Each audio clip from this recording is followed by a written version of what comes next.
श्रीकांत शिंदे उपमुख्यमंत्री होणार, एकनाथ शिंदेंचं सूचक भाष्य चर्चेत। विधानसभा निवडणुकीत महायुतीला बहुमत मिळालं, परंतु अद्यापही सरकार स्थापन झालं नाही। या पार्श्वभूमीवर राजकीय वर्तुळात बऱ्याच चर्चा रंगत आहेत। मुख्यमंत्री पदावरून महायुतीत तिढा, मुख्यमंत्री एकनाथ शिंदेच व्हायला हवेत यासाठी शिवसेनेचा हट्ट, तर मुख्यमंत्री भाजपचाच व्हायला हवा यासाठी भाजपची ठाम भूमिका। अशातच भाजपने मुख्यमंत्री पदावरील आपला दावा कायम ठेवत शपथविधीची तारीख देखील जाहीर केली। आता आणखी एका नव्या चर्चेला उधाण आलं आहे, ते म्हणजे एकनाथ शिंदे यांचे चिरंजीव श्रीकांत शिंदे उपमुख्यमंत्री होणार असल्याची चर्चा आता राजकीय वर्तुळात चांगलीच रंगत आहे।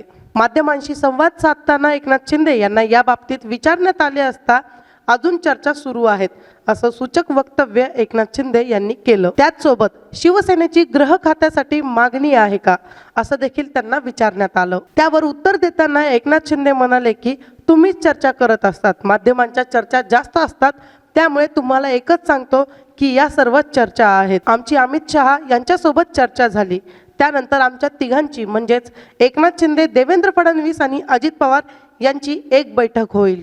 या बैठकीत आमची साधक बाधक चर्चा होईल असे देखील एकनाथ शिंदे यांनी सांगितले। यावर आपली प्रतिक्रिया काय, कमेंट बॉक्समध्ये नक्की सांगा आणि अशाच प्रकारच्या ताज्या राजकीय घडामोडी पाहण्यासाठी आपल्या बातमी टीव्ही या यूट्यूब चॅनलला लाईक, शेअर आणि सबस्क्राईब नक्की करा। धन्यवाद।